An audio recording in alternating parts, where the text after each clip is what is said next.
Welcome back to Half the Battle. I'm your host, as always, Daniel Levy, your co-host, Shaq. We're going to be talking UFC Vegas 48, Johnny Walker versus Jamahal Hill, and Shaq. It's going down this Saturday night, live at the Apex in Las Vegas, Nevada. Two of the most exciting strikers in the light heavyweight division. You got the ultra athletic and explosive Johnny Walker. He's got a knack for the flashy finish, taking on Jamahal Hill, who also can get knockouts too, but I've never seen volume like that from a 205er before. This should be an intense main event. If we're going by Johnny Walker's last fight, he kind of owes this one. His last fight was one of the worst things I've ever seen, and he owes the fans big time because when he first came into the UFC, the things that he gave us, was nothing short of spectacular. Some of those knockouts like versus Roundtree and Misha Serkinov and Justin Ledet. Those things were fantastic. But it seems like lately things haven't been clicking. Jamahal, he bounced back from the Paul Craig fight. A lot of guys have to bounce back from a Paul Craig loss, and he bounced back in spectacular fashion. You put Jimmy Crute down. Jimmy Crute is known for his toughness, for his for things like that. So I'm excited to see how this one goes.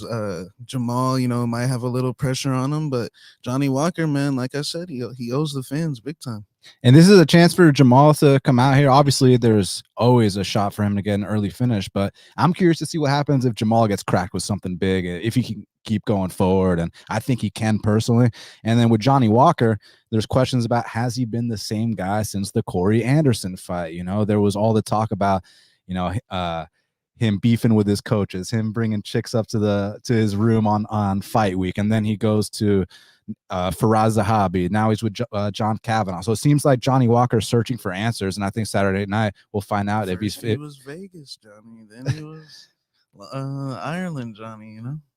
Then he sees my success, and all of a sudden, I think it's one of those situations. So this main event should be a lot of fun. We're going to break down this whole card start to finish, and without further ado, let's get down to business, because first up in the bantamweight division, we got a matchup between Jesse Strader, who's 5-2, taking on Chad and Heliger, who is 11-5.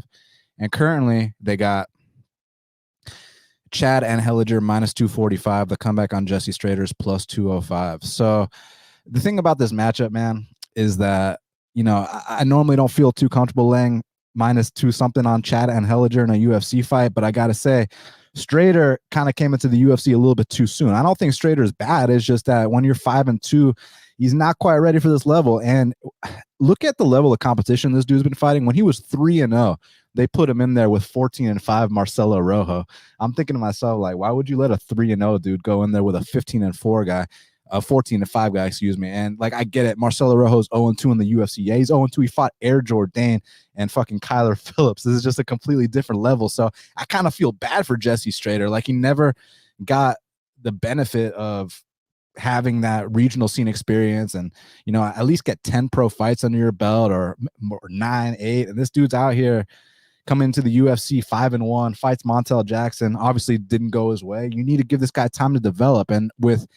And Heliger, he's just kind of solid and has paid his dues. What's interesting is he's actually got the smallest reach on this entire card. All the chicks have longer reaches than Heliger, but the dude can fight, man. He what I respect about him most is that he started off his career 2-5. 2-5. Like, I know dudes that start off their career 0-2 and packed it in. This dude starts off his career 2-5, makes it all the way to 11-5, and now he's in the UFC. So I respect him, man. And he's just solid, well-rounded. That last fight, now I know it says he beat an Ob. Now that Ob is not Russian, so let's just get that out the way. But he still beat a 17-3 guy on Contender Series. So I think he probably should have enough to get past Jesse Strader. It's just, with Strader, it's like, he's 5-2, so you're probably going to see big leaps every single time he fights. He's probably going to look like a new version every single time. I just personally think he needs some more seasoning on the regional scene. So for that reason, give me Heliger to win this fight. Yeah, I hate when they bring in those young kids and have them go against like a Montel Jackson right off the bat, especially with only 5, 6, 7 fights like that, and then you get crushed, really bad. It kind of just ruins their confidence, man. And now you come into a more, a better situation versus Analiger, but Analiger, this guy is very experienced, man. Like you said, he bounced back from a 2-5 record. That took some serious mental toughness. That took some serious some work in his last fight. I mean, look, he beat a guy with I mean, he might not be Russian, but I mean, his grappling skills were definitely I mean, UFC caliber, 100%. And Heliger was very crafty. He made him use energy. He made him get tired, and he capitalized his moments to hurt him on the feet, man. So props to Heliger. Yeah, I think he's just more well-rounded, more comfortable, more sure in his skills, as where Jesse Strader's kind of figuring things out. He's only got 7 fights. I do think Jesse Strader's got a size advantage, though. I mean, let's see how Anna Leaguer does with that, because when you look at the two side by side, I mean, Jesse Strader is just way bigger, way stronger. I mean, let's see if he can, you know, shorten the gap with that. But I'm gonna go with Anna Leaguer. I think he's gonna break away the last 2 rounds. I think the first round will probably be, you know, close. Maybe even Strader wins the first round. But I think Anna Leaguer just breaks him down in the last 2 with his experience, his craftiness, and he'll get the job done. And next up in the strawweight division, we got a matchup between Diana Belbida. She's 14-6, taking on Gloria de Paula, who is 5-4. And currently they got Diana Belbida -125. The comeback, and Gloria de Paula is +107. So, you know, both these ladies coming back in here. And I think with De Paula, she's just got to start to feel more comfortable inside the octagon, because those first 2 fights, you know, obviously didn't go her way at all. But I kind of liked what I saw in Contender Series. It's just about making that translate inside the octagon. And Belbida bounced back from 2 straight L's, had a pretty dominant, solid performance against Hannah Goldie for the most part until the very end. So how do you cap this fight? I mean, it's a close fight. The Paula, she hasn't looked ready, man. I mean, the first one against Jinu Fry, she looked like a deer in the headlights, like kind of like the way Tyler Santos looked against Mara Barella, you know. And then the next one, Cheyenne Baez, who was coming off a loss, she jumped on her right away. I mean, took her down easily, and you know, we all know what happened after that, man. She got knocked out. So look, I think Belbida's got to be the more confident fighter. I mean, she's coming off her first win, 3 rounds, faced a little bit of adversity in there.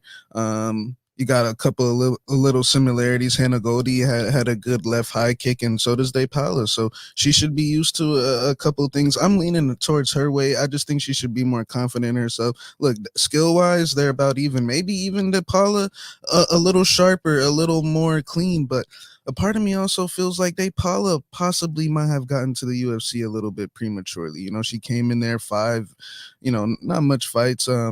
But you know, it just seems like in the UFC, she just I haven't seen much positive. Like, you know, the second round against Jinu Fry, I guess, would be the one round that she's won. But you know, even that was still kind of, she's very scared to get taken down.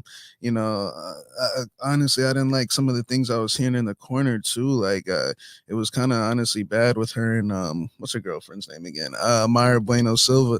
You know, so look, I'm gonna go with Belbida. I think she's gonna be more aggressive. I think she's gonna move forward, and just kind of be the dog in this fight, man. Just going forward. Look, both girls are gonna take shots. It's gonna hit the mat too, probably. And Belbida has kind of been proven to be a liability there, but this girl doesn't have as many armbar victories as Jojua does. I mean, all of Jojua's wins are like that's her one thing that she's got. So I think I'm going with Belbida, kind of similar, like break maybe first round a little tough, but break away in the last 2 and just be more aggressive. Yeah, I mean, I can see what you're saying happen. I'm not sure, because it's like there's a chance that Gloria comes out here better than those first 2 fights. Seemed like the first one, she was just super shy out there, and then the second one, she got caught. We didn't really get to see that fight play out. And her biggest weakness has been getting taken down, and Belbida is not really known for shooting. Belbida is going to give her that stand-up fight she wants, so we're going to find out who the better striker is here. I'm not too sure. I mean, because it's like Belbida's got way more experience. She's got 20 pro fights, but if you look up the wins, like they were all against 0-0, 0-0, 0-2, this and that. So it's like it's a kind of a padded record a bit. Tough one. I'll go with Gloria de Paula to get back on track, but that could be a really bad pick, because she might come out here and just not be confident at all, in which case Belbida, coming off that win, riding off that momentum, could come out here and extend her win streak to 2 in a row. But I think de Paula's back is against the wall, so I'm gonna lean with her, but it's not a confident pick. Now, next up in the featherweight division, we got a matchup between Chaz Skelly. He's 18-3. He's taking on Mark Striegel, who is also 18-3. And currently, they got Chaz Skelly minus 200. The comeback on Mark Striegel is plus 170. So, I mean, Chaz Skelly's been looking to have this retirement fight for a long ass time. Jamahal Emmers, I think, he was having like back spasms in the back and couldn't make the walk, unfortunately. So that was supposed to be Chaz's retirement fight. Now he finally got it. And I think he got the right opponent, man. I mean, listen, Striegel, I know if you just look at the optics, Chaz Skelly's got, the dad bod and Striegel's ripped. So obviously Striegel's going to whoop his ass, right? And actually, I think that Skelly's going to come out here, take this dude down. There's going to be some exciting scrambles, but I think Skelly comes out here and submits this guy, man. I mean, listen, Skelly was at one point on track to having the most submission wins in featherweight history, but he kept getting sidelined by injuries, inactivity, this and that. So he never actually got the chance to do that. But I think Saturday night, he's too experienced, and most importantly, I think he's too tough for this guy. So while I think Striegel can have some success early, I think Skelly eventually submits him. So give me Chaz Skelly via submission. Skelly always been a fan. I mean, one of the best submission guys ever at 145. I know you remember that win over Kevin Souza back in the day. I mean, Chaz Skelly, he can throw too. I mean, he's got power. His punches aren't the most technical, but I mean, he's got power and he can crack. So, Chaz had a good run at this, man. Mark Striegel, I actually faded this guy in his debut at like big odds just because you want to talk about a padded record. Just Mark Striegel's got a padded record. I mean, I think he comes from the Guam scene or one of those scenes, and just his fights on the local scene just weren't up to par with what I was seeing. I mean, like when he was 16-2, he fought an 0-0 guy. So like that's what I'm kind of putting in to perspective here. But look, he's got a couple of other good wins. But I just think, he did beat Kai Kara France. I think that just look, I hear he's been training at the lab. He might be, there might be a better version of him here. Chaz Skelly does have a tendency to kind of overwork himself in the grappling and kind of gas out late. It's just that I feel like Striegel is one of these guys where he'll have the chances, even if it goes 3 rounds, he'll have the chances to maybe capitalize, but I just don't see him capitalizing. Look, now I'm not sitting here saying play Chaz Skelly in his retirement fight at -2 something, but Chaz Skelly's been the guy here that, I mean, we've seen him go up against real competition for a very long time. He's been out for a while. Not saying that, I'm not using that to say he'll be rusty, but maybe his injuries that he usually comes into his fights with a lot of injuries, and maybe he's healthy for this one, man. I think he'll submit this guy as well. Now, next up in the bantamweight division, we got a match between Jessica Rose Clark. She's 11-6, taking on Stephanie Egger, who is 6-2. And currently, they got Jessica Rose Clark minus 180. The comeback on Stephanie Eggers plus 155. So, honestly, man, I think that Jessica Rose Clark's last 2 performances have been a big step in the right direction, man. I mean, like in 2019, when she was on that 2-fight skid, losing to Ian Kianzad, I mean, she took close to a year off. It seems like she's really been getting right. The strength and conditioning has been on point. And what I like about these last 2 performances is that we've seen a well-rounded game. I mean, the Sarah Alpar fight, like we can say what we want about Alpar, but she handled Alpar accordingly. She whooped Alpar bell to bell.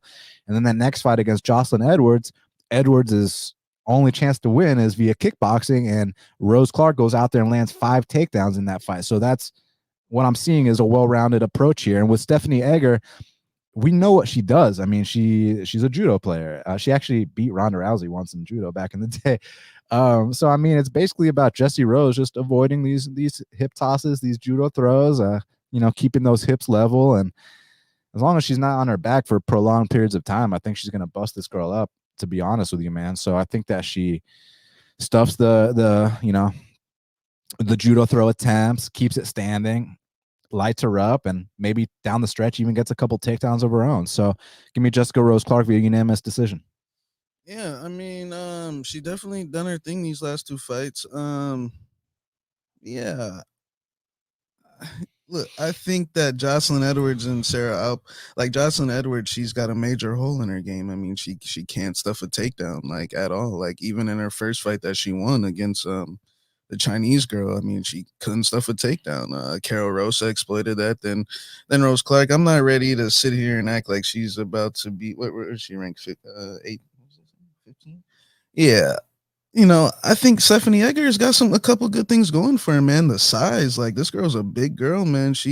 She's a real big, not definitely not the most technical, but she's got a good right hand. And I think that in these clinch situations, I mean, Rose Clark looks like she's been liking a fight in the clinch these last couple of fights. I think Egger possibly has a couple little tricks for her up there, man. And I think if she gets on top, I mean, that last fight, I don't even know that girl's name that she beat, but I mean, she knocked her.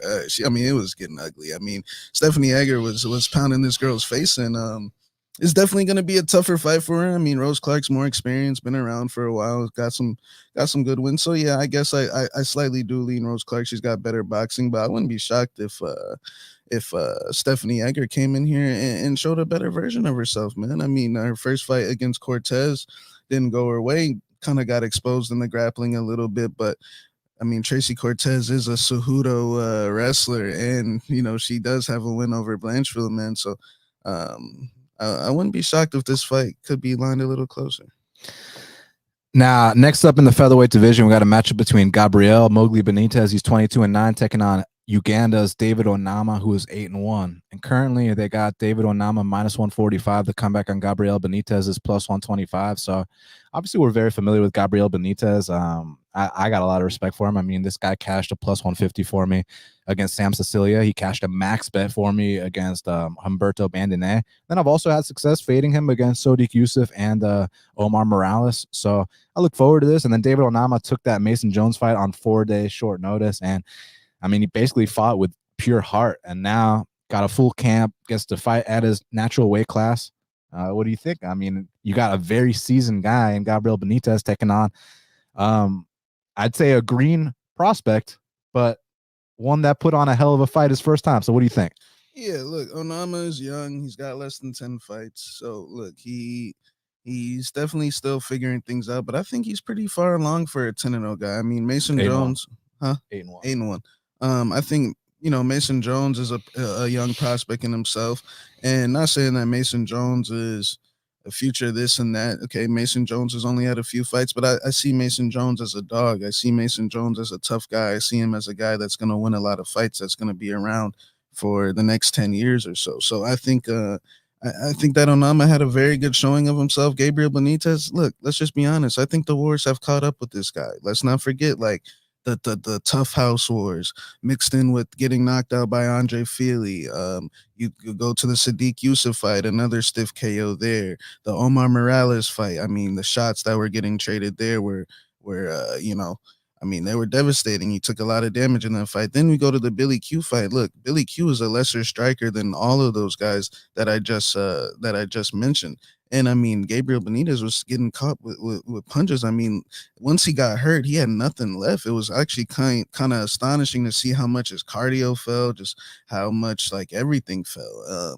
And I've been seeing he's been having these weight problems. Like he was supposed to fight TJ Brown. Like, bro, I got Mowgli over TJ Brown. I mean, that fight was a good situation. Like he misses weight, and now he's coming back again. I think there's a chance Mowgli might not be in good condition anymore. I think there's a chance the wars have caught up with this guy.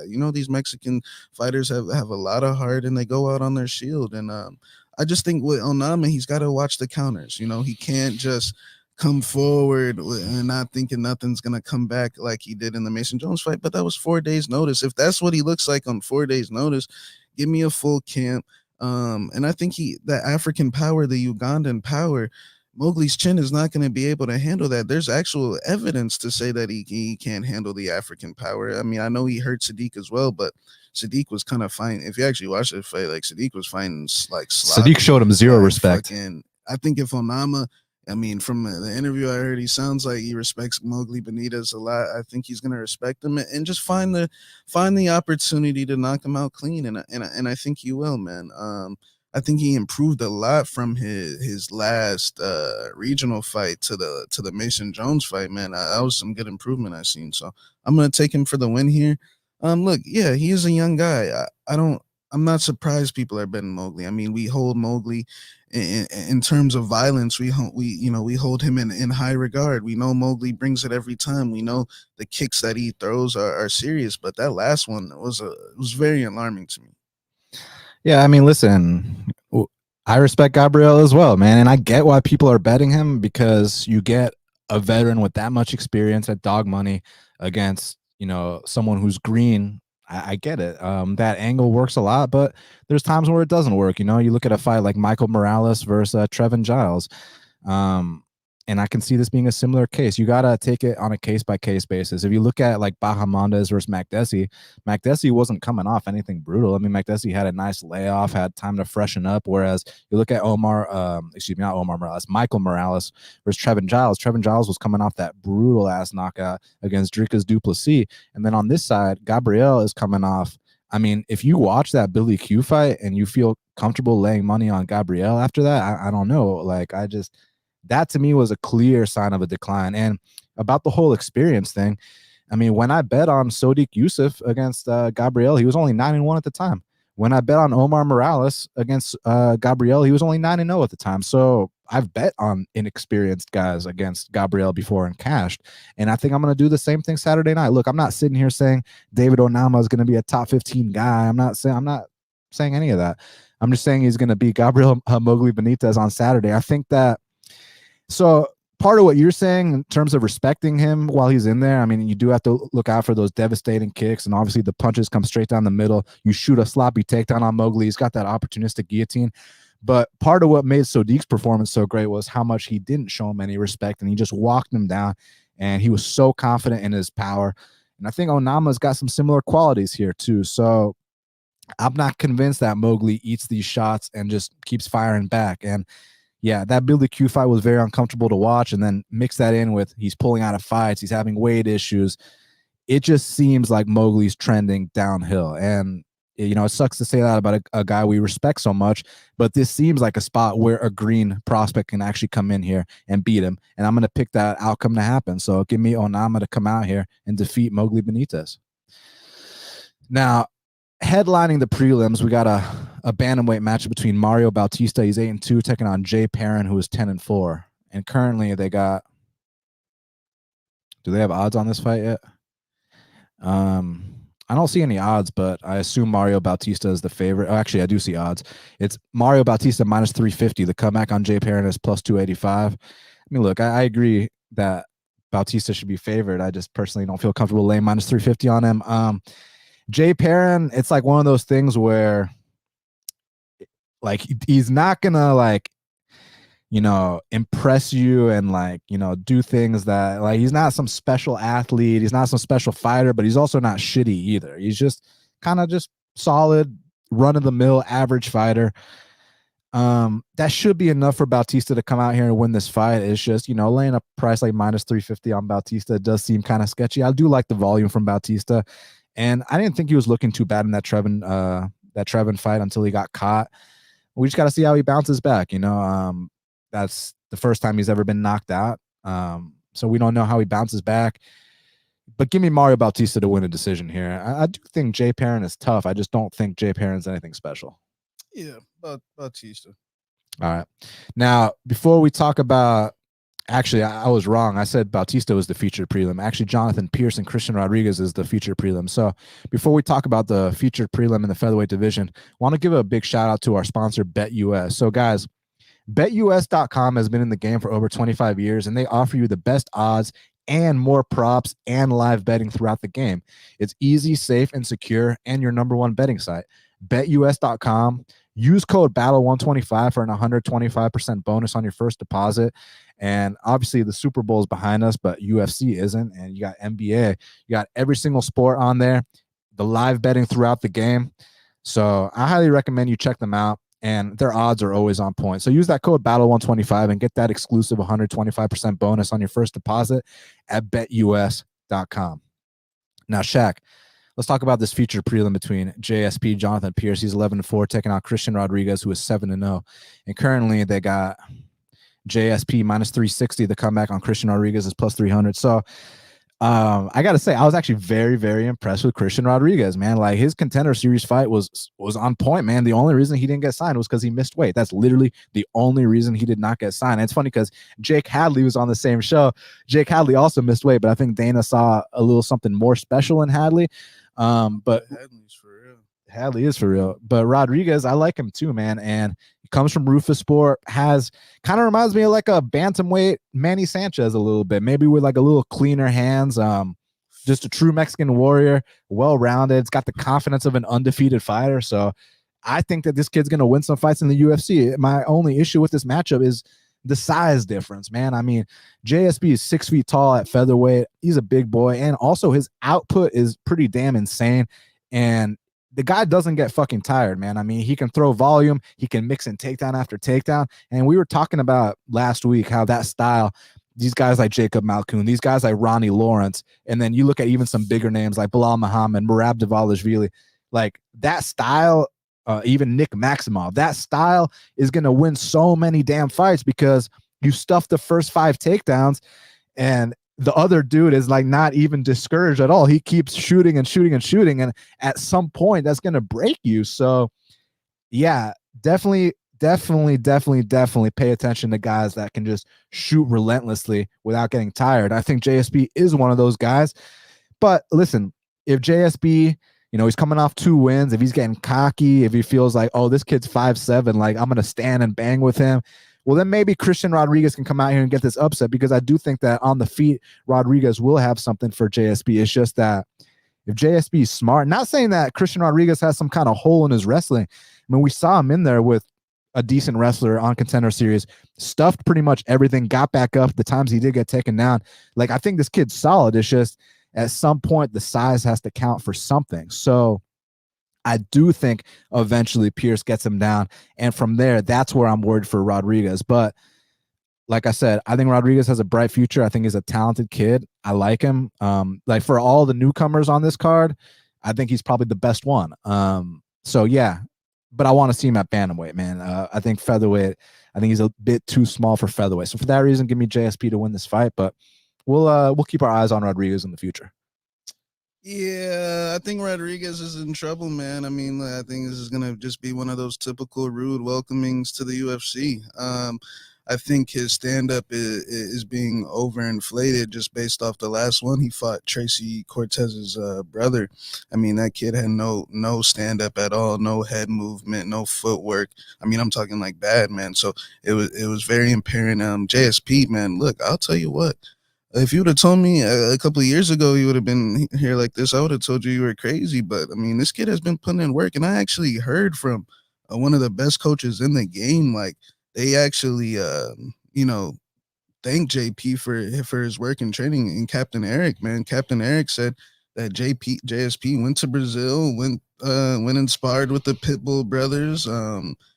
He's at fight ready, he's doing, I mean, he's surrounding himself with a top-notch team, man. He's got Eddie Cha and Santino behind him. So, yeah, man, JSP, look, the way he took care of Omar, man. I mean, that dude's strong in the size, like the strength and conditioning. I don't think he's using Neuroforce, but I think he's using something else. And I mean, the size and his physique now, like just the pace he put on Kai Kamaka, mixing it up, like, with the range on the outside and then mixing the takedowns in. I mean, his grappling, that's something he can go to, in future fights, man. I feel like he's the most confident he's been. Christian Rodriguez will be back, but he's got to start off with the entry level guys. This is going to be way too much for him. Like I said, the last guy he fought, Tracy Cortez's brother, had no stand up at all. And that fight was, I thought he'll be back, but just not Saturday. I think Saturday he's in over his head. I mean, look, after this, we can do Christian Rodriguez versus Jesse Strader or something like that, Get him back on track. Now, kicking off the main card in the middleweight division, we got a banger between Joaquin Buckley's 13-4, taking on Abdul Razak Al-Hassan, who's 11-4. And currently they got Joaquin Buckley minus 165. The comeback on Abdul Razak Al-Hassan is plus 145. I mean, we know the dynamic of this fight. Most likely they stand and trade until one man falls, but sometimes when you expect that to happen, it doesn't always go according to plan. Sometimes they respect each other's power. And I actually heard Joaquin Buckley's interview talking about how Every time Razak's been out the first round, he hasn't won, and that's factual. This is true. So maybe he's going to try to wrestle here. Maybe he's going to try to extend this fight. Both guys have made big changes, which I respect. Razak moved to Colorado, or not moved, but he does his camps in Colorado now at Elevation, which was good, because word on the street was that, in Texas, he had a lot of yes men in Texas. That was the word on the street. No one wanted to tell Razak what to do and this and that. I ain't gonna tell Razak shit. So I get where he's coming from. And then Joaquin, I heard him he up until his last fight, he had a full-time job at Walgreens, and not because he wasn't getting paid well in the UFC, but just because he wanted that consistent, steady check. And now he actually quit his job. He became a full-time fighter, and he did this camp at Extreme Couture with Eric Nixick. So it's cool that both these guys have, kind of left their comfort zones, and they're trying to do, something different, something to aid their career. So, I mean, what do you think, man? Is it as simple as, let's see whose chin is better, or do you think there's going to be some strategy here from Buckley to extend this fight, maybe mixing some takedowns?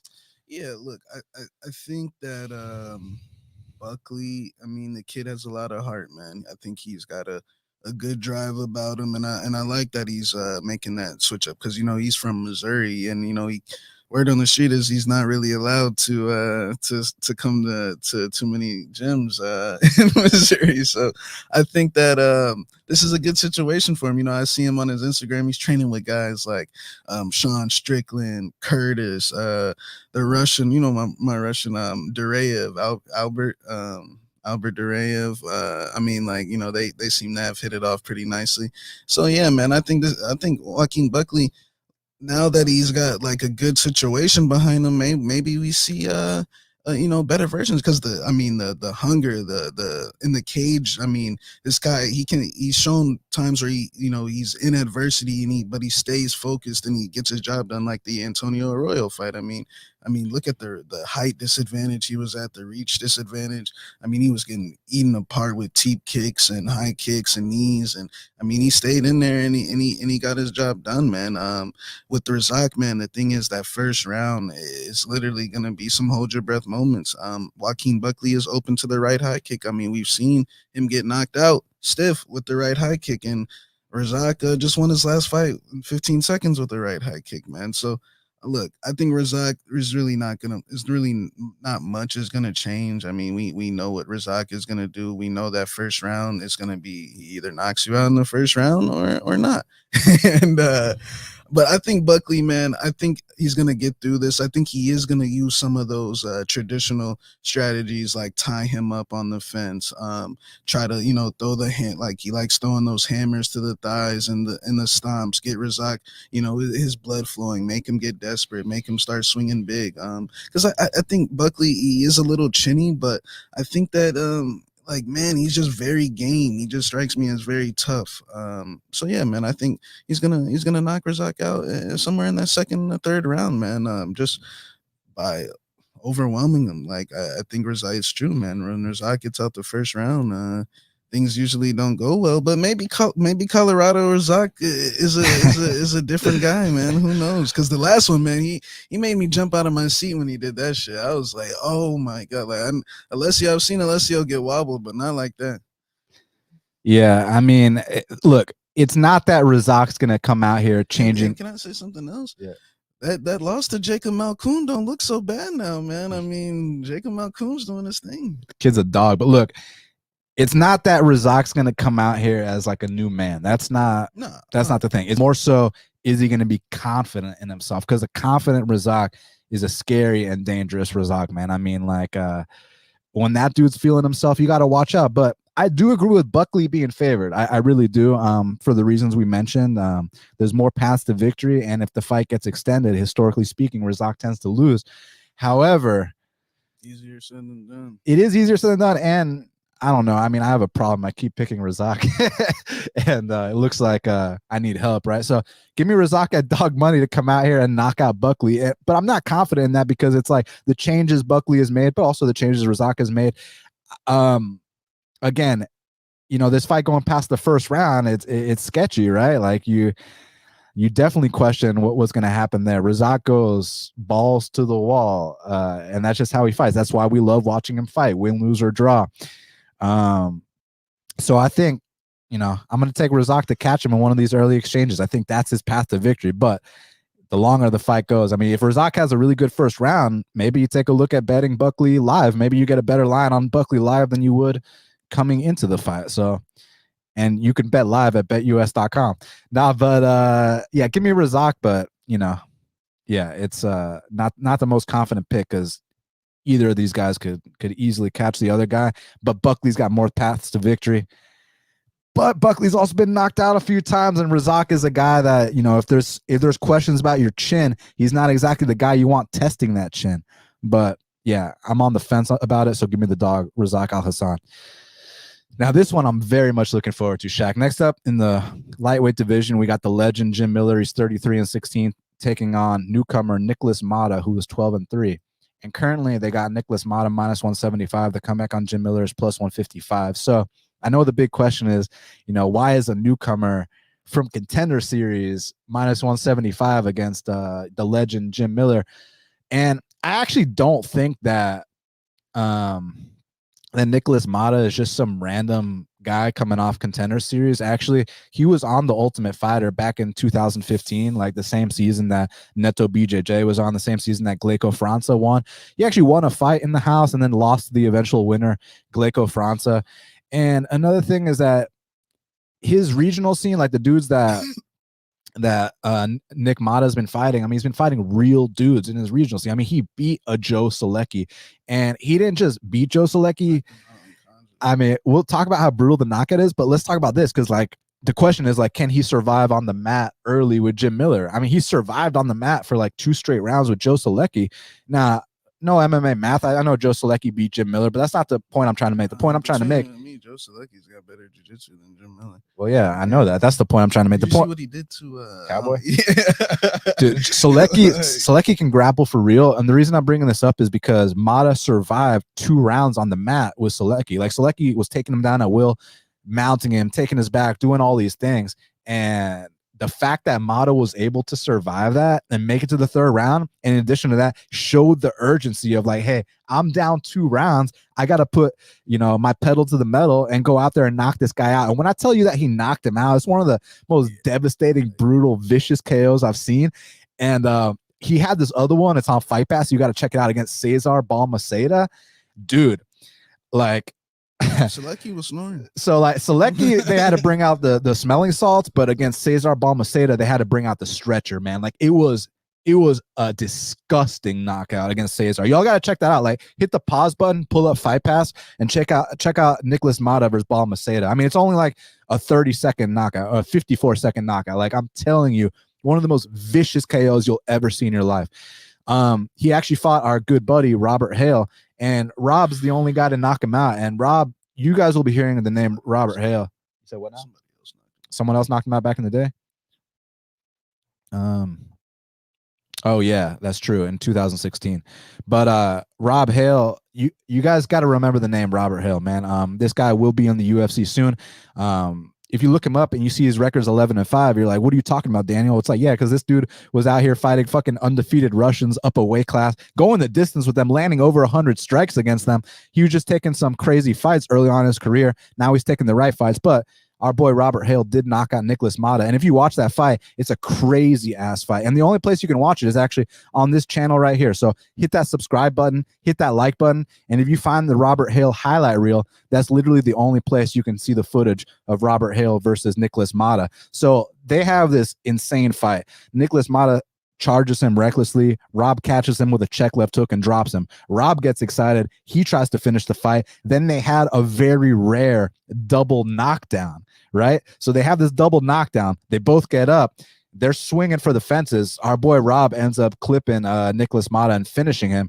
And since that point, Mata, he picked himself back up, took close to a year off, comes back with that Cesar Balmaceda knockout I was talking about, devastating, wins the CFFC belt, and then goes out there on Contender Series and beats this kid, Joseph Lowry, over 3 rounds. And the reason I'm bringing that up is because with Jim Miller, listen, that first round, Jim Miller is hell on wheels. But historically speaking, for the last half decade, if you get Jim Miller out the first round, he's not going to win. Now I get it. He knocked out, this Ghost Pepper guy 10 seconds into the second round, his last fight. I don't think that's any indication that he can win fights past the first round anymore. I think that he was just fighting like literally a low-level fighter that had no business in there with him. Whereas Nick Mata, like I said, this is not just some random newcomer. This guy was on The Ultimate Fighter in 2015. He's fought real dudes in his regional scene, and then he went to Contender Series. So I think he's paid his dues, and he's also a guy that moved from Brazil to the States, was training with Frankie Edgar, with Edson Barboza, with Marlon Moraes back when those guys were like, doing their thing. So I think he's ready to come in here right now, weather this early storm, and knock out the legend in the second or third round. So give me Nick Mata to win his UFC debut. Yeah, man. I mean, pretty much hit that on the head. I mean, I've been knowing Nick Mata for some time now, and yeah, man, I think he's primed for this spot. Jim Miller, a legend of the sport. Been watching Jim Miller since I was a young man myself. So I think Jim Miller, look, his last fight, I think, was an indication that now he might start getting wobbled and hurt from the outside. Usually it's more so of a wrestling grind, in the clinch that kind of breaks him. Not saying that he hasn't been knocked out before or stopless strikes. It's just, yeah, like you said, man, when he fights get out the first round, his winning percentage is very low. I mean, that's just the bottom line. And I think Nicholas Mata, since that knockout loss to Rob Hale, he kind of adjusted his style a little bit. Like I noticed in the past, like on the Contender Series, he's very wild, swinging loopy punches, leaving himself open, not really respecting his opponents. Now you're seeing a guy in the Lowry fight, the last one. I mean, he's point fighting now. He's being smart. He's picking his spots. He's trying to protect himself. I think if he comes in with that approach and looks to fight for 3 rounds, that he's gonna end up finding a home for one of those left hooks and dropping him and just starting the whole process of deteriorating Jim Miller. I mean, it's really that simple. A lot of guys have passed this test, a lot of guys haven't, but Nicholas Mata, man, he's been putting in work with guys like Dos Anjos and Novo Niao, and I know he's a part of that camp for the Fiziev fight. Him and some other guys. So yeah, man, I'm excited to see what he does here. I think he comes out here and weathers the storm in the first round. I wouldn't be shocked if Nicholas Mata won that first round. Like Jim Miller's gonna really have to respect some power here. And Nicholas Mata has been knocked out before, but Rob Hill, man, like these guys can hit. Like these guys, I know not too many people know him, but like these guys got real power, like real hands. So I'm gonna go with Nicholas Mata here I'll say a decision. I think he wins a decision against Jim Miller. Now, next up in the heavyweight division, we got a matchup between Parker Porter. He's 12-6, taking on Alan Baudot, who is 8-2. But between you and me, 7-3, because that fight against Todd Stout on, what's the name of the Canadian show? Don TKO. So he got his ass beat. He actually got submitted, but Todd Stout was smoking a little reefer, so they overturned it and actually gave Baudot the win. So it says he's 8-2, but he's actually 7-3. And currently they got Parker Porter -260. The comeback on Alan Baudot is +220. So I've actually faded Baudot in both his UFC fights. I literally laid -350 on Aspinall straight because I thought it should have been -950, right? And then the next fight against Nascimento, I laid that straight too, I think. But he actually made me sweat in the Nascimento fight. Basically, I thought the Nascimento fight was the best Alan Baudot I've ever seen in that first round. It's just that then he gave up, which was crazy because I was like, man, like he was hurting him. He was like fighting a home for some stuff. He was looking the best he's ever looked. But, Baudot ain't exactly the toughest, but he's still a big dude. He's still athletic. He's still throwing spins. He's still throwing unorthodox shit. So like he can still catch people. Like, and Parker Porter has been caught before. So you gotta be worried early. It's just that Parker Porter has got that vet experience, and most importantly, he's got the heart, and he's so much tougher than this guy that he gets past the first round. I think he's going to come out here and take care of biz. So give me Parker Porter, but first 5 minutes will be a sweat. After that, Porter should take over. So give me Porter, but I'm not exactly going to rush to lay this price, but give me Porter. Yeah, I got Parker Porter here, man. The big man is gonna gonna come in here and take care of business. I think the reason why he had success with Nascimento is because Nascimento can't strike. I think Nascimento's slow. I think not much head movement. I mean, he is a jiu-jitsu guy, that was his first knockout. But yeah, Alan Baudot straight up quit in that fight. I was like, wow, like he just took a knee, like turned away and everything, man. Yeah, Parker, you can't be taking knees against a guy like, man, if you took a knee and you're fighting Parker Porter, like look at the size of that guy. Look what he did to Parisian and Chase Sherman. I mean, put a pace on both of those boys. Not saying that that's anything to write home about, but I mean, he did dominate those fights, and he moved forward the entire time, and he showed that toughness. Alan Baudot, yeah, he touched Nascimento. Nascimento can't strike. I think Parker Porter has way better boxing, man. More power, more aggressive, more confident. So yeah, I'm gonna go with Parker Porter. Co-main event of the evening, we got an 195-pound catchweight between Kyle Dawkins, he's 10-2, taking on Jamie Pickett, who is 13-6. And currently they got Kyle Dawkins minus 265. The comeback on Jamie Pickett's plus 225. So like I get why the line is where it's at, because Dawkins has been more impressive in the UFC lately. Obviously that Kevin Holland fight, even though it's a no contest, I mean, between you and me, according to the street rules, he knocked out and submitted Kevin Holland in that fight. But Jamie Pickett, look, I know he didn't get off to the best start, man, but at least he's coming off 2 straight wins. I'm sure he's more confident than he's ever been. And we have seen, a bigger, more athletic guy handle Dawkins before in that Phil Haas fight. But this is, Jamie ain't a D1 wrestler like Phil Haas. I just had to bring that up. I mean, what kind of shot are we giving Pickett here? Like, you think coming off 2 wins that now he's got his confidence and maybe we see a better version of him, or is it Kyle Dawkins smash season? Man, this is a tough one for me because I mean, I think most people all agree that Dawkins should be favored, that he should be the favorite here. He is, the better fighter. It's just timing is a lot, man. And Jamie Pickett is confident right now, and he's hot, and he does have good physical attributes. And I've never been that impressed with Kyle Dawkins. Like, I actually bet Phil Hawes against him. And he beat Dustin Stoltzfus pretty good, but Dustin Stoltzfus is about to get cut probably. Like Kyle Dawkins, I feel like he likes the grappling is his comfort zone. He likes to clinch. He likes to be on top. He can definitely throw hands, but I always feel like what I want to see from him is the dog. I don't see that dog in him. I think like he has to be dominating the entire fight. I think once like fights become close and bloody and dudes have gotten bruised up, he kind of fades. But you could say the same thing about Jamie Pickett. I think that last fight was a good step in the right direction. He actually ate some good shots and kept going. And I mean, look at those his first 2 fights, man. He had to fight Tafon Dadon. I mean that dude's scary, bro. Like and then who do you fight in the second? The Beverly Hills Ninja one. Who's Tafon fighting? Is he fighting Jurayev? Azma, dude that knocked out Maniz. Oh shit! Yeah. Oh shit! But fucking, I think that my bad. Sorry to throw you off. Nah, Beverly Hills Ninja. Yeah, Beverly Hills Ninja. That definitely wasn't a good look for Jamie. But I hear you seeing a shrink. But look, Jamie, nothing too impressive. I just think that like if Kyle Dawkins is off and this becomes where they're hanging in the clinch and they're just trading position in the clinch back and forth, both guys are hesitant. I mean, Jamie Pickett does have some physical attributes, man. Like I was even saying this going into his last fight. Like he is big, he is strong, he does have like an 80-inch reach, I believe. Like I mean, physically speaking, like if mentally things are in tune, I mean, who knows what could happen. I'm not that confident. I think that line's a little off. Kyle Dawkins, look, he did hurt Phil Hawes. He did sweep Phil Hawes a couple times. He is a black belt.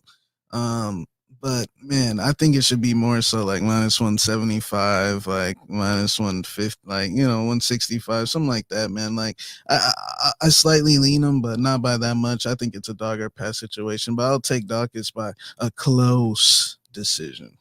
Yeah, I mean, listen, I think it's one of those cases where Like Dawkins should come out here and finish this guy. I mean, Pickett, we saw Charles Bird finish him in the first round. We saw Beverly Hills Ninja finish him in the first round. So, I mean, I think Dawkins should do the same. It's just, it might not be that simple, man. I mean, having the momentum that Pickett has, like you said, he's seeing a sports shrink, which for some people that's like a red flag. But honestly, if like your mental is not on point and that helps your mental get on point, do what you got to do, So he's doing what he has to do. So, I mean, we'll see how he comes back in this one, because it's like he did what he had to do, but he beat, two guys that don't belong in the UFC, right? Like Laureano, I actually like Laureano, but Laureano is a welterweight that, he was eating too much Argentinian steak, and then the next fight against Joseph Holmes, it's funny because it's like when Dana talked about how like, he wasn't quite sure if Holmes belongs in the UFC on Contender Series. Like when Dana says these things, listen to him. When he says Ronnie Lawrence is special, listen to him. When he says Impa Kasanganay might get hurt if he comes to the UFC, listen to him. When he says Kyle Dawkins doesn't have that killer, like Shaq just said, listen to him. So I do lean Kyle Dawkins, but I have a feeling that it might actually be a little uglier than we expect. Like Kyle should come out here, take this dude's back, choke him out in the first round. That's how he should win to cover his price tag. But I have a feeling it might be a 3-round fight. It might get a little ugly at times, but still give me Dawkins to win. Main event of the evening, the 205-pound division, we got Johnny Walker. He's 18-6, taking on Jamahal Hill, who is 10-1. And currently they got Jamahal Hill minus 240. The comeback on Johnny Walker's plus 205. Now, these two are going to stand and bang until one man falls. I mean, I don't see anyone shooting a takedown unless they get badly rocked on the feet, which is a possibility here. Now, I haven't seen that same Johnny Walker since the Corey Anderson fight. I think that he's searching for answers here. Now, some could say, hey, he just went 5 rounds with a title challenger, but others could say, well, the most strikes he threw any round was like 11 strikes per round, which is really, really bad. You cannot have numbers that low. Remember when Connor's like, his numbers are so low about like Chad Mendes followers or whatever. No, but like Johnny Walker's numbers were so fucking low in that Thiago fight. Like you cannot have low numbers against Jamahal Hill unless you catch him. Like if Johnny Walker can come out here and knock out Hill, like then it doesn't matter that he's got no volume. But like if this shit gets extended, both guys are tired and we want to find out like just who the better fighter is. No fluke knockouts on either side. We just see who the better fighter is. It is Jamahal Hill, Shaq. But that being said, fights don't always go according to plan and anything can happen in there. It's a fight for a reason. So what do you think? Yeah, man, I think this is Jamahal Hill's fight to win. I mean, let's just look at the facts. Like, I think Johnny Walker, honestly, man, at least I know I got duped. I'll admit it, man. I mean, like, we saw what happened on some of those regional scene fights and those local scene fights, and we kind of just ignored it. Look, he beat a guy that made his own deodorant, and he beat Khalil Roundtree and Misha Sarkinov. So like, at the time it was definitely impressive, but like after the Corey fight, like the Krylov fight, that performance, I mean, he had opportunities to win and he kind of folded.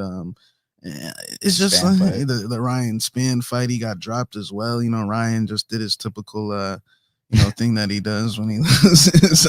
He's done that like 3 times. Yep. So like I think yeah, man, I just think like the facts are out there, and then the last one, like, is Kavanaugh cornering him or no? I believe so. Oh man, I mean, look, I don't want to get into Kavanaugh. I think a lot of people already know how I feel about him, but it's just like I don't think that's a good duo. I feel like Johnny Walker needs to be at a gym like King's, like just an aggressive where he can use his power, where he can, get to stalking guys and trying to knock them out, man. And that's what Jamahal Hill does. Jamahal Hill, in terms of stand-up, I mean, he hasn't lost anything in the UFC. I mean, on the feet, this guy, I mean, is hurting dudes.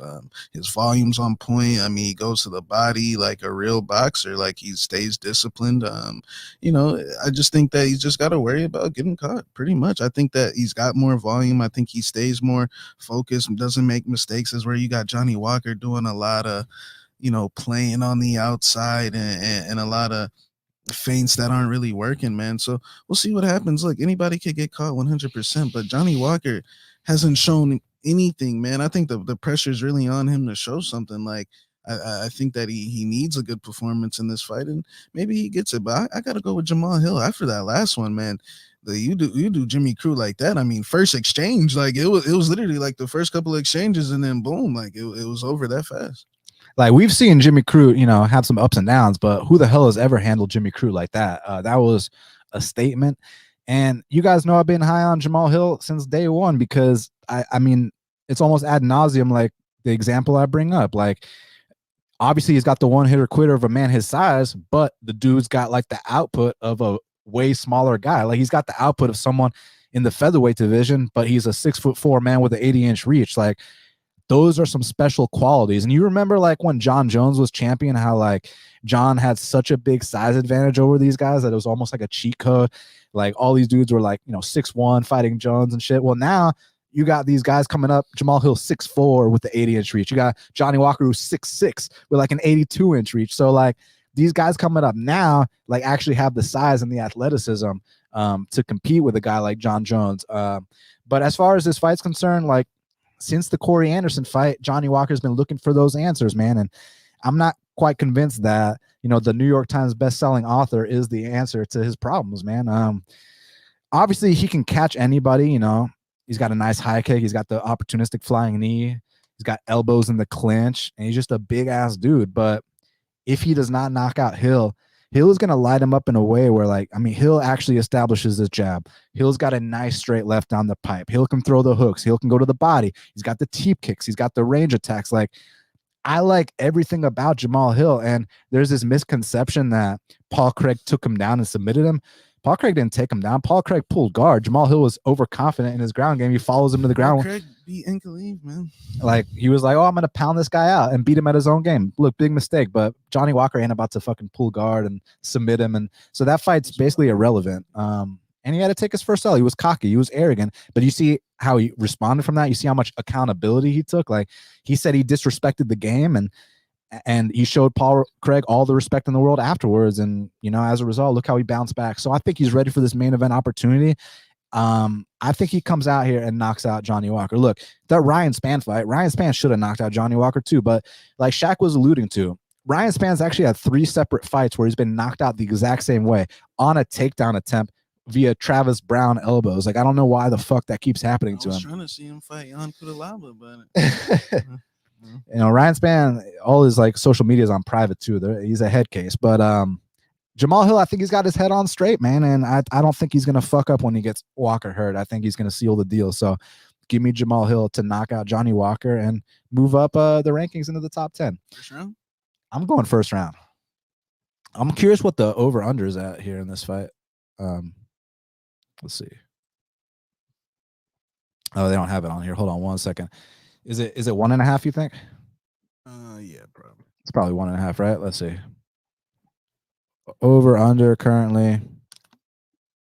Hold on 1 second, guys.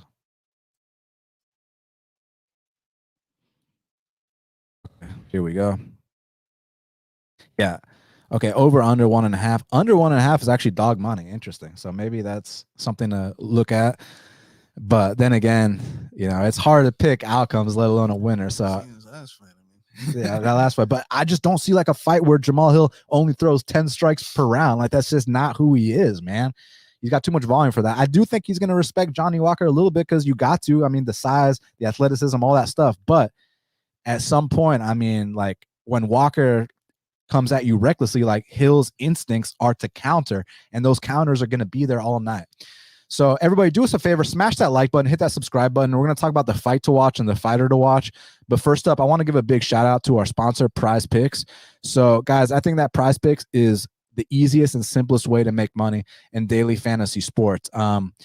Basically, you can combine multiple sports, or you can keep it in the same sport. You got to basically take a lineup of either 2 to 5 players from any sport. You can do the same sport. You can mix and match whatever you want. And you got to beat PrizePicks projections. So I was telling y'all on that Phil Rowe fight, they set the over under like something between like 40 and 60 strikes. And I'm thinking to myself, like, you mean to tell me Jason Witt can eat 40 to 60 strikes from anyone, let alone Phil Rowe? So you smash those unders. And sometimes like you take like grapplers and they just project their significant strikes way higher than they should be. So you got to smash those unders. Use our code BATTLE for an 100% instant deposit match up to $100. So you pick 2 to 5 players, you can win up to 10 times on any entry. They got no sharks, optimizers, or mass multi-entry. It's just you versus their projection. And they allow mixed sports entries. So guys, check out PrizePicks and use the code BATTLE for an 100% deposit match up to $100. Now, Shaq, let's talk about the fight to watch and the fighter to watch. So what is the fight to watch for UFC Vegas 48? My fight to watch, man, is gonna be it's gonna be between Jim Miller and Nicholas Mata. I mean, you got the legend of the sport, Jim Miller. I mean, this guy, he's been around for as long, longer than most of these guys have been watching the sport, man. So like, I think that Nicholas Mata's got a good opportunity to come in here and put a serious name under your belt in your UFC official debut. So yeah, that's my fight to watch. My fight to watch is Gabriel Benitez versus David Onama. I mean, listen, every single Gabriel Benitez fight is super exciting. And then David Onama really brought it on short notice his last time out. And it's got that classic, experienced vet versus up-and-comer vibe to it. So I'm just very curious to see what happens in that fight. And regardless of what happens, I think it's going to be very exciting and violent. So for that reason, Benitez versus Onama is my fight to watch. Shaq, who is your fighter to watch? My fighter to watch is Chad Skelly, man. I mean, look, this is his last fight. And he's been around a long time, and he's been one of the best submission guys. I got to see Chad Skelly get on the mic, man, after he submits this guy, Mark Striegel. And let's celebrate his good career, man. He's been around. He's been cool to us. So shout out to Chad Skelly. I definitely drink a beer for Chad Skelly on this one. Listen, my fighter to watch is in the main event. It's Jamahal Hill. Listen, I've been high on this guy since day one. And it's funny because I used to be super high on Johnny Walker, but I think maybe I was fooled. Maybe I didn't look into those regional fights as much as I should have. That one where he got knocked out 3 times. But I'll give him credit, though. He's got heart. Johnny Walker is a tough guy. You have to put him out. He's not going to quit. But I think Jamahal Hill has the goods to put him out. And I predicted at the beginning of the year that he's going to end the year in the top 5. So in order to do that, you got to get that first step, and that first step is beating Johnny Walker. So Jamahal Hill is my fighter to watch. Well, Shaq, we did it. It's going down Saturday night live at the Apex. They can follow you at MMA Genius 05. They can follow me at BestFightPicks. I wanted to give a quick shout out to my buddy Jay Luke. He's actually a rapper from Virginia that I met through Jamahal Hill. I was playing Warzone with Jamahal Hill, and on our squad was this dude named Jay Luke, and we ended up getting in touch. He came to Atlanta. We had lunch at Foxboro's Barbecue, which is fucking awesome. We caught a Braves game together, and he ended up hooking me up with his gear, this badass hat and this badass shirt. So check out Jay Luke, badass rapper from Virginia. Appreciate you, Jay Luke. He actually has a tattoo of Jamahal Hill's rookie card NFT, which is pretty fucking crazy. My dude's wild out there. But check out Jay Luke. But yeah, follow Shaq at MMA Genius 05. Follow me at BestFightPicks. Subscribe to Half the Battle on iTunes, SoundCloud, YouTube, Stitcher, Spotify. All the places where we are available. We'll be back next week for the next card. We got Bobby King Green taking on Islam Makhachev. I feel like I was looking forward to the Dariush fight, but I feel like this one got even more turned up now, with Bobby. Could that nickname King be any more fitting? Yeah. Like what a Bobby OG Green, Bobby's out here hurting faces and tearing, man. You saw how Nasrat's face looked like after that? I bet on Bobby. That was yeah. That face looked tore up. And if we want to get Nasrat back on track, feed him Alex Hernandez. But but yeah, we'll be back next week for the next card. Thank you guys all so much. Smash that like button, hit that subscribe. We truly appreciate it. Interact with us on Twitter. And until the next time, let's cash these bets.